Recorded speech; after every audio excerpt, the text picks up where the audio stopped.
If you're saying 1400 years ago, without computers, without AI, without chat GPT, someone was able to put all that together that predicts the future, that has scientific evidence and knowledge that's only been discovered centuries later, that talks about the process of the formation of a embryo, which was only recently discovered properly, all of that in the Quran. It's someone in the desert who did not know how to read, did not know how to write. If that person in those conditions was able to produce this book, and you saying it's false, then why don't you produce, not a book, just one chapter from it?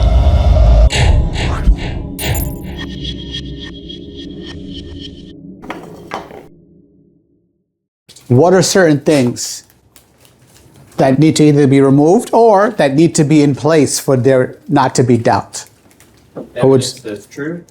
Evidence that it's true. You need evidence, okay? And you had your hand up. My answer is basically saying that. Evidence, right? And what kinds of evidences exist? What are forms of evidence? Eyewitness. Eyewitness, right? So we have testimony, that's one. What else? What else is evidence? Archaeological. Okay, archaeological, that would be empirical. So we have empirical evidence, things that you can see, analyze, examine. You have testimonial. And this book challenges you and tells you that don't believe in anything in this book without there being empirical evidence and there being textual evidence, right? Or testimonial evidence, right? Because textual evidence is basically something that someone told you that you trust. This sets the mood and the preset. So in Islam, there's no, I'm Muslim, right, because that's what's popular right now. Or I'm Muslim because I was born in a Muslim country. Or I'm Muslim because I'm biased because of my conditioning or my society. So Islam, in the beginning, every person that reads this book, the first thing they do, they know that whatever their belief or faith is, it has to be based on evidence. Now, why is that important? Because all religions, like the Prophet Muhammad said that the Jews divided into 71 sects, and the Christians divided into 72 sects. And Muslims, he foretold this, will divide into 73 sects. And so we noticed that when God sent revelation to Moses, there didn't need to be many sects. That was the guidance, and that's it. But Satan's handiwork comes in and causes confusion and divides and makes people into sects. When Jesus Christ came on earth and he preached the gospel, there didn't need to be sects after that. We all should just believe in Jesus Christ and his message. But now we have many sects. And so when Islam came and God revealed the same message as he did to Moses and Jesus to the Prophet Muhammad, that should have been enough. But no, then there were sects that came up and piled up after that. This is basically human nature in causing confusion or creating new teachings and creating new ideas to cause sects to exist. So it makes sense that just because someone says that they're Muslim in the realm of 73 sects and 72 sects of Christians and 71 sects of Judaism, all claiming to follow the gospel of Jesus Christ, the Torah of Moses, and the Quran of the Prophet Muhammad, peace be upon him, all of God's prophets, how do we know which one is correct? So the Quran tells us the first step is you have to understand the methodology of evidence. And then it continues. And then it continues and it talks about certain kinds of people. It divides mankind into three groups, right? The first group it talks about are those who are the believers, right? Those who believe in what was revealed to the prophets who were sent before, and those who believe what was revealed to the Prophet Muhammad, peace be upon him. Those who believe in the unseen, those who establish prayer, and those who give charity, right? Those who believe in the hereafter. God says the first category are these believers. These are the believers. They believe in the prophets, they believe in the hereafter, they believe in the unseen. Then he talks about the second group of mankind or people. He says there's certain people, alladhina kafaru, those who are kafir. Anyone heard the word kafir? I mean, it's been popular the last few years. Kafir, anyone know what that means? Kafir?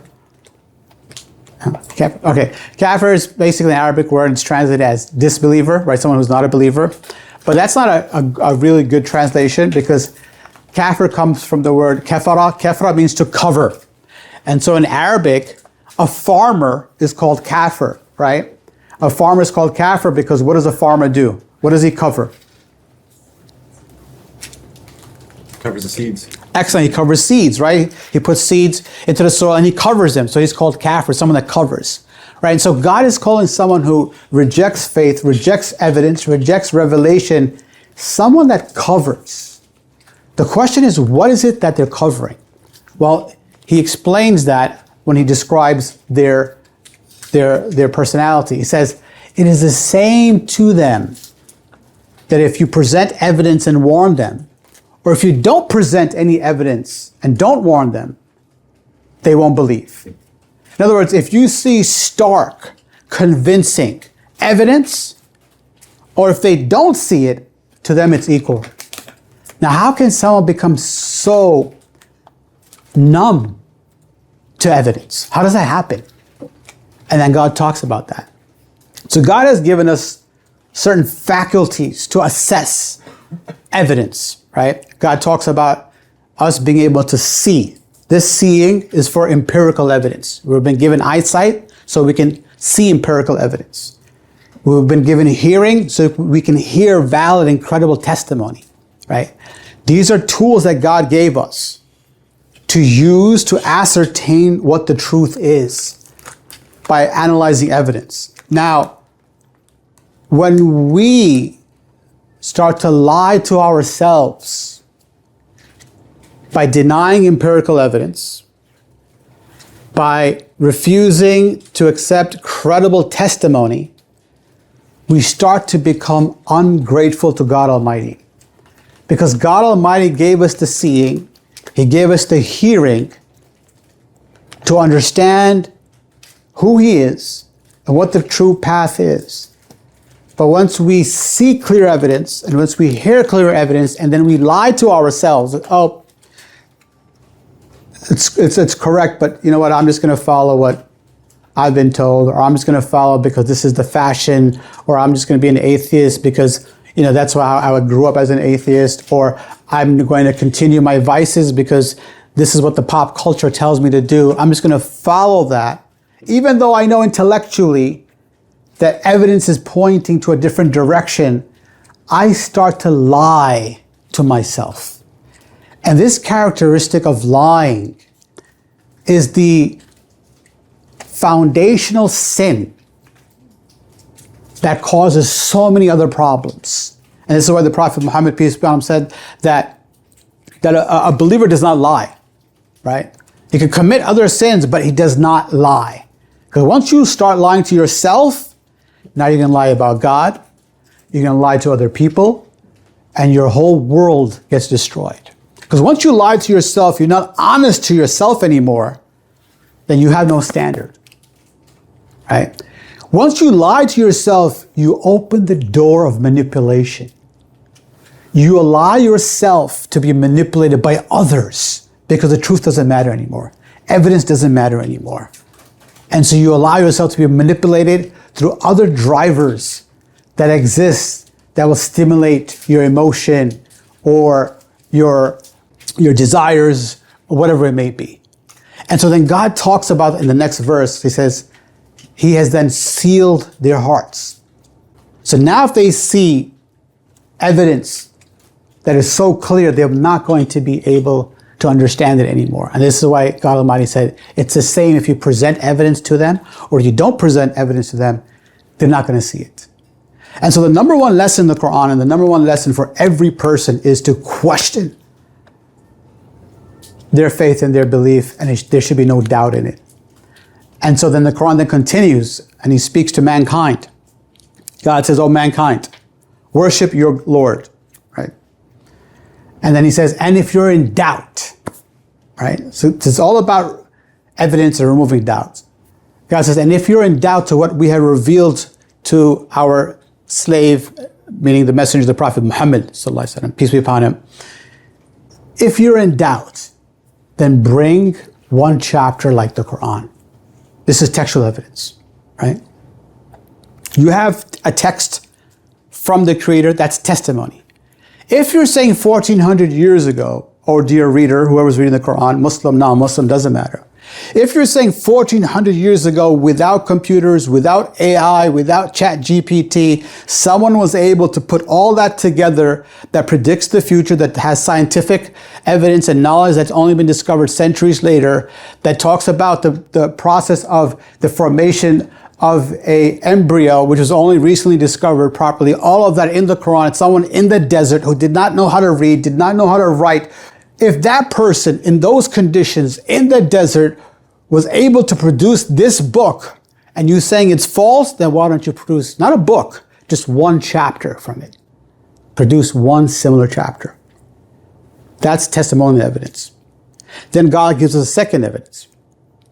He tells us to look at the sky that's built as a canopy. Look at the earth that's been rolled out like a carpet. And that he sends down rain from the skies and brings out fruits and vegetation and provision for us. This is empirical evidence, right? So there's two steps here. The first is the empirical evidence looking at the universe. So if someone's an atheist and says, well, there's no creator, you look at the sky, look at the universe, you look at the rain that comes down, you look at the sky that we don't have access to, the layers of space that exists. There's no human being that can claim that they created that. There's no human being that can claim they created the earth's floor, the earth's surface. So that only tells us there has to be another designer, there has to be another creator, because we didn't do it, right? But then if someone accepts that God is one, then that still is not enough, because then if accepting God is one without proper guidance doesn't lead us to the correct path. And that's why God then says the second step is, if you're in doubt about what was revealed to the Prophet Muhammad, then produce a chapter like it. So the Quran starts like this for the Muslims and for the non-Muslims who are reading it, that number one, God has given us faculties of seeing and hearing, and we have to be honest and true to ourselves when we use that, without bias, without prejudice. And then number two, once you understand you have these faculties, use evidence, which is empirical evidence, testimonial evidence, to make decisions, and not just religious decisions, but any decision that we want to make in our life. If it's built on evidence, we'll most likely make the right decisions. And then there's that warning where God Almighty shows us that if we are misusing these faculties that God has given us, we will lose them. Like, what happens to your muscle if you don't use it? Deteriorates, right? It's like you use it or lose it, right? And so the same thing, the faculties that God, these blessings that God has given us of sight and hearing, if we don't use it properly, we will lose them. Now, I don't mean a person will become blind or dumb. We're talking about the spiritual insight of being able to see evidence when evidence is presented. The ability to hear guidance and understand it when it's being presented. We'll lose that ability. So that's a prerequisite